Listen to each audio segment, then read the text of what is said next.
sambutan Roi Syuriah PWNU Jawa Tengah sekaligus menutup dengan doa yang akan disampaikan oleh Al-Mukarram Romo Kiai Haji Ubaidullah Shadaqah.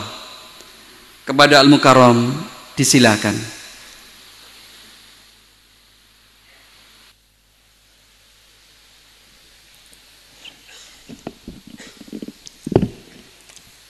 Assalamualaikum warahmatullahi wabarakatuh. Alhamdulillahilladzi awdaha lana subulal hidayah wa azala an basairina ghisyawatal ghawayah wa ja'alana min ahli sunnati wal jamaah an-nahdiyah wa insyaallah min ahli sam'i wa ta'ah.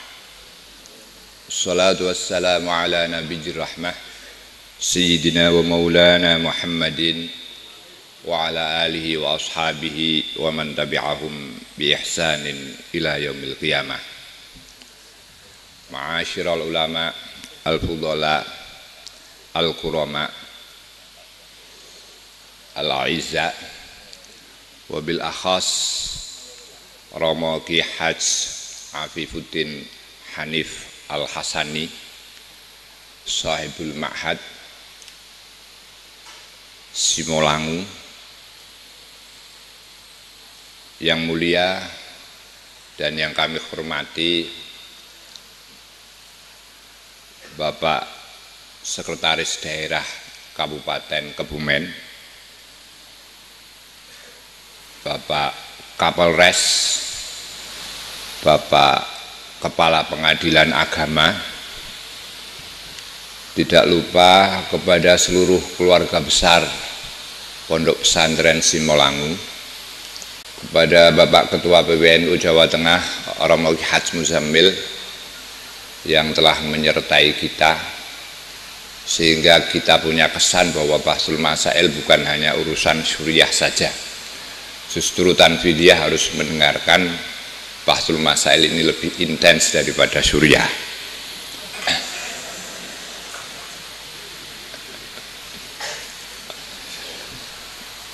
Para ru'asa usyuriyah seluruh Jawa Tengah, Pak Sekda di sini, kalau di NU itu ada 36 bupati, bukan hanya 30, yaitu dengan penambahan dari Lasem,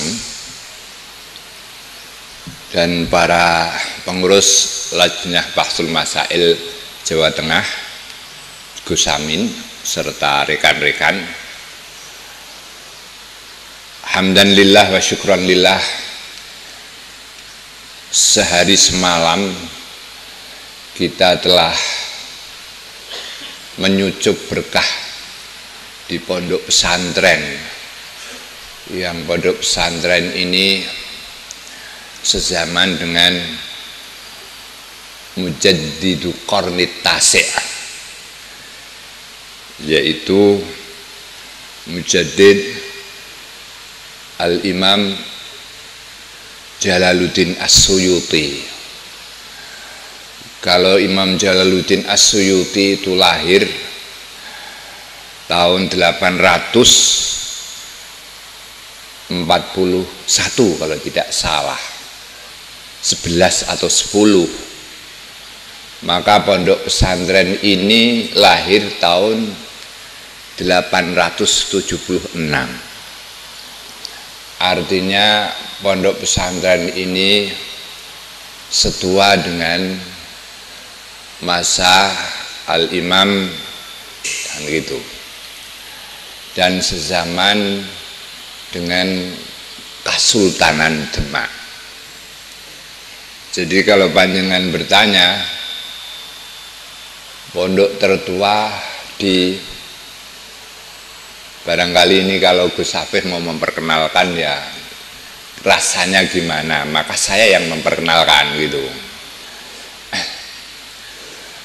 Jadi kalau panjenengan tanya pondok pesantren se-Jawa Tengah atau bahkan sains Jawa, sebab saya tidak mengenal pondok pesantren di Sumatera, maka yang tertua karena sezaman dengan Kesultanan Demak barangkali nampel atau di Simolangu ini. Perlu diketahui pula bahwa Simolangu ini merupakan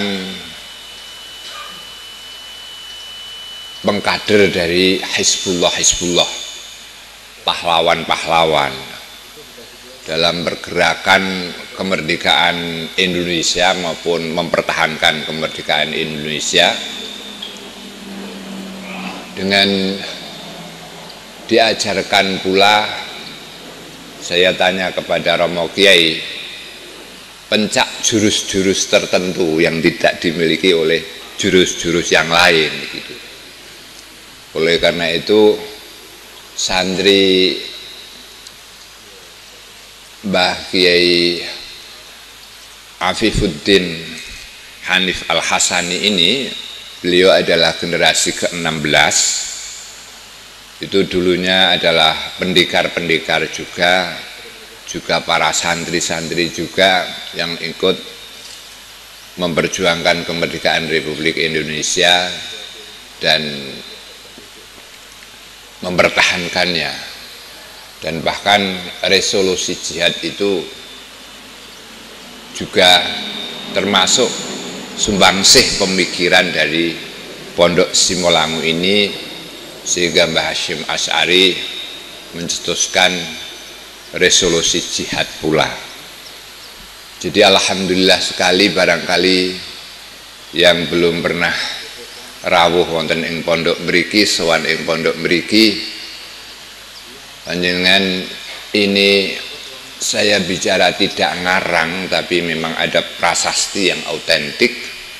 Dan kalau panjenengan datang ke masjid, tarikh daripada mimbar itu adalah tahun 1000 Hijriah. Artinya mimbar yang ada di masjid ini sudah berusia 444 tahun. Ngaten ya nggih. Nah, itu bukti otentiknya yang setahun 1000 Hijriah. Masih ada tulisannya kalau panjenengan bisa baca. Sebab dulu tentunya dengan Nazom Abjadun Hawazun apa itu. Tentunya kami sebagai pengurus wilayah Nahdlatul Ulama berterima kasih sekali sama Romo Kiai dan seluruh keluarga besar Pondok Pesantren Simolangu ini yang telah mengizinkan kami untuk berkenan tabarukan kepada pondok pesantren yang tertua ini, apalagi dengan acara-acara yang merupakan ruh harakah Jamiah Nahdlatul Ulama, yaitu Bahsul Masail. Nahdlatul Ulama tanpa Bahsul Masail, maka program harakahnya akan ngawur, sebab tidak dilandasi dengan hukum syariah sebagaimana yang dicanangkan di dalam Qanun Asasi ala Madzahibil Arba'ah. Madzahibil Arba'ah tasih wau otot-ototan mempertahankan yang Syafi'iyah saja kok. Itu masalah pembangunan parkir bekas masjid tadi. Cek do metenteng, pokoknya nak masalah berhubungan dekat dengan ubudiyah kudu Syafi'iyah gitu. Urung gelem dijak ten Hanafiyah, Hanabilah, Malikiyah dereng purun kok. Niki ini sebagai benang merah Nahdlatul kita dari para muassis, terutama Hadratus Syekh Mbah Kiai Hasyim Asy'ari sampai ila yaumil qiyamah. Itu benang merahnya kita sebagai Nahdlatul Ulama, sebagai Nahdliyin adalah ala madzahibil arba'ah fi ahkami syar'iyyah wa ala madhhabaini fil kalam. Jadi kami berterima kasih sekali kepada Romo Ki Afif dan seluruh keluarga besar Simolangu ini, apalagi dengan suguhan-suguhan yang saya yakin meski Zamil itu tidak urun. Zamil tidak urun sama sekali. Demikianlah Rabitah. Waalaikum bil ulfati wal ittisal bil arwahi wal ajsad yang didawuhkan oleh Mbah Ki Hasyim itu, ya inilah salah satu bentuk konkret dari al ittisal bil arwahi wal ajsad. Lebih-lebih terima kasih Lajnah Bahdul Masail ini merupakan tangan-tangan NU yang terus akan mengawal Nahdlatul Jamiyah ini. Hadirin yang dimuliakan oleh Allah, terutama mungkin para abdi negara, bahwa Bahsul Masail ini ada Bahsul Masail Waqi'ah dan ada Bahsul Masail Maudhu'iyah. Yang maudhu ini tematik tadi membahas masalah perubahan operasi plastik kalau tidak salah. Saya kira itu tidak perlu kita panjang lebarkan, sebab itu syakhsiyah. Sudah tahu bahwa panjenengan kalau melihat orang Korea drakor itu, bapak-bapak sekarang drakor nggih. Kenal mboten kalian drakor sama ini? Itu ora kenal padahal dulu. Dalam drakor itu kenapa artis Korea sekarang menjadi idola anak-anak muda kita? Karena cantik-cantik, dan cantiknya itu karena operasi plastik, bapak-bapak. Kalau misalkan dia tetap dibiarkan untuk pergi ke sawah nandur sebagaimana orang Jawa, ya rupanya tidak lebih cantik, jauh tidak lebih cantik daripada gadis-gadis Jawa ini. Ya, karena teknologi kedokteran bedah yang demikian modern, maka rupa ini bisa dirubah-rubah. Mau seperti Marilyn Monroe, mau seperti ya dan seterusnya. Nanti saya ya apalnya hanya itu saja. Maka dibahaslah di sini. Tapi yang penting tadi adalah masalah yang berhubungan dengan isu yang sangat kental yang diperjuangkan oleh Bapak Presiden kita, yaitu Joko Widodo. Ini perjuangan Bapak Joko Widodo, dan saya yakin Bapak Presiden itu banyak tantangan-tantangan justru dari bawah-bawahnya, terutama dari pengusaha-pengusaha, di mana beliau ingin memanfaatkan sumber daya alam dan sumber daya manusia yang dimiliki oleh Indonesia ini.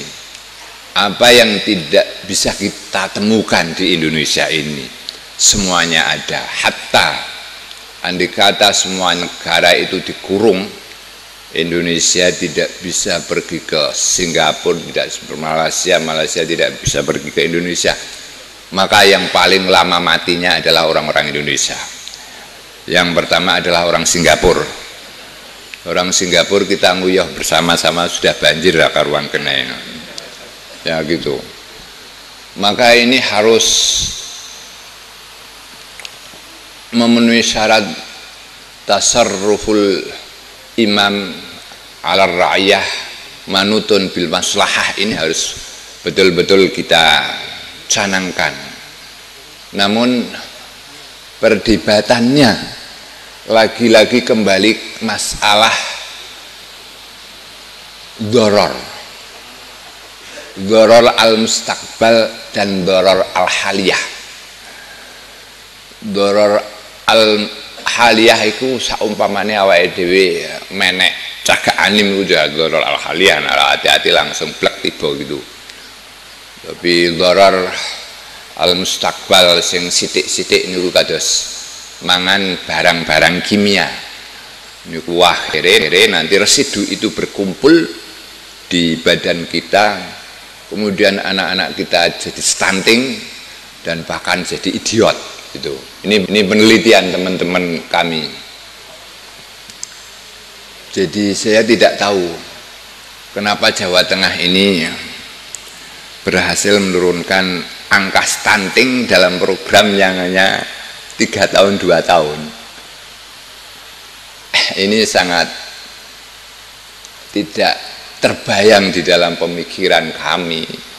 Kok iso men Padahal menurut pakar-pakar itu ya stunting itu ya kira-kira kalau tidak stunting gitu kita main sepak bolanya akan selalu menang gitu loh, karena gagah-gagah gitu, tidak kontet-kontet gitu.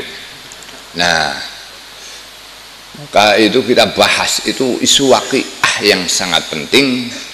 Di samping itu merupakan ketahanan pangan, kedaulatan pangan, sebab perang yang ada saat sekarang ini lebih banyak memperebutkan sumber daya makan, waduk, weteng itu kebutuhan daruriyat ya, daruriyat. Nah, maka kebutuhan daruriyat ini harus menjadi prioritas. Sekali lagi, kalau pemerintah abai, maka kewajiban bagi ulama untuk memimpinnya ini di dalam usul fikih, di dalam qaid fikih kita.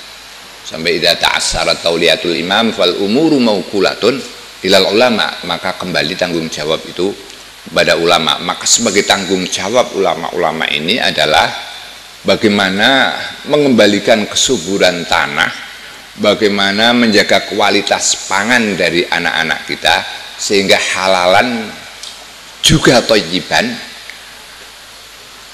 Saya akan bilang sekarang halal tapi banyak yang tidak thayyiban. Sekarang anak-anak banyak yang terkena penyakit kencing manis. Itu anak-anak karena jajanan-jajanan, minuman-minuman instan yang dikonsumsi di pinggir jalan dan produk dari pabrik-pabrik itu. Maka kita harus serius ini, mengurusi pakan ini harus serius sehingga betul-betul menjadi halalan yang thayyiban. Nah, ini maka tadi dibahas tentang masalah pupuk.